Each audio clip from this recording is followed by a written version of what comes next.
સજીવ ખેતી નવા યુગના દ્વાર ખોલે છે. ખેડૂતને જ્ઞાન વિજ્ઞાનની ક્ષિતિજથી સાચી સમૃદ્ધિનો રાહ ચીંધે છે.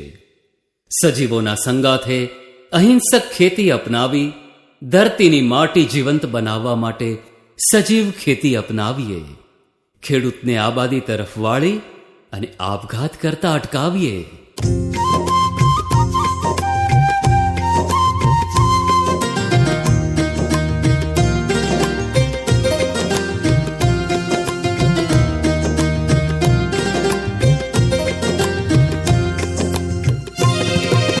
આપણે આજે આ નેત્રંગ ની બાજુમાં આવેલું ઝંખવાવ, નેત્રંગ માંડવી રોડ પર આવેલું ઝંખવાવ અમે આપણે વડીલ શ્રી નવીનભાઈ ભાવસાર એમની જે સુરભી ગૌશાળા, એ ગૌશાળા પર આપણે જ્યારે જોઈએ છીએ ત્યારે કે ઓછા ખર્ચમાં આજે અહીંયા કુદરતી રીતે પ્રાપ્ય વાંસ અને લાકડા છે, સિમેન્ટના થાંભલા છે, તો આવા ઓછા બજેટમાં જ્યારે એમણે એક સરસ મજાની ગૌશાળાની સુવિધા ઊભી કરી છે.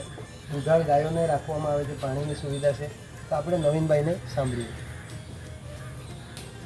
આ ઊભું કરવામાં અમારા દીકરાનો મોટો સહકાર છે.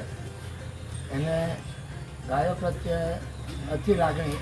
એનું નામ પણ ગોપાલ કૃષ્ણ છે અને ગાયોથી ખૂબ એને પરિચિત અને આનંદ થાય છે અને એનાથી આખી અમારી ગૌશાળા ઊભી થઈ છે.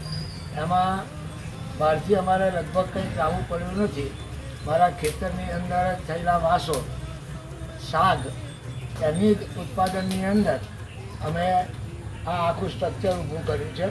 નીચે સિમેન્ટના થાંભલા લાવ્યા છે, નીચે પીસીસી કર્યું છે અને ઉપર વાંસથી આખું બંધ કરી અને પ્લાસ્ટિક નાખેલું છે.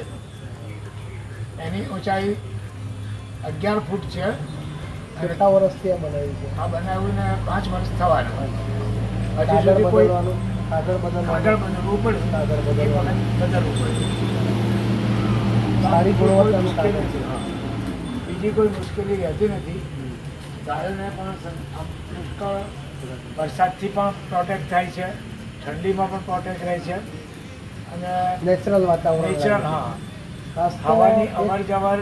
વસ્તુ અહીંયા એ છે, બાજુની અંદર જ ફોરેસ્ટ છે, જંગલ રિઝર્વ ફોરેસ્ટ છે અને દીપડાનો પણ પ્રશ્ન છે. તો એવી જગ્યાએ ગૌપાલન કરવું એ થોડો વિકટ પ્રશ્ન છે.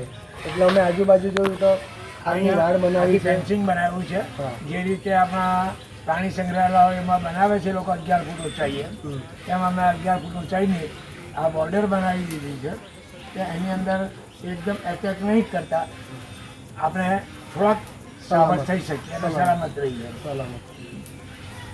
સરસ મજાની આ પડકાર વચ્ચે પણ આ સુવિધા ઊભી કરીને આજે લોકો વિદેશ બાજુ કે શહેર બાજુ વળી રહ્યા છે ત્યારે પ્રાકૃતિક કૃષિ અને દેશી ગૌપાલન વડીલશ્રી કરી રહ્યા છે. એમના દીકરાનું જ્યારે આ રસનો વિષય છે અને ખરેખર આપણને ખૂબ નવી પ્રેરણા મળે, નવી ઉર્જા મળે એવો આ એક વિષય છે. અસ્તુ. જય હિન્દ, જય ભારત, જય હિન્દ.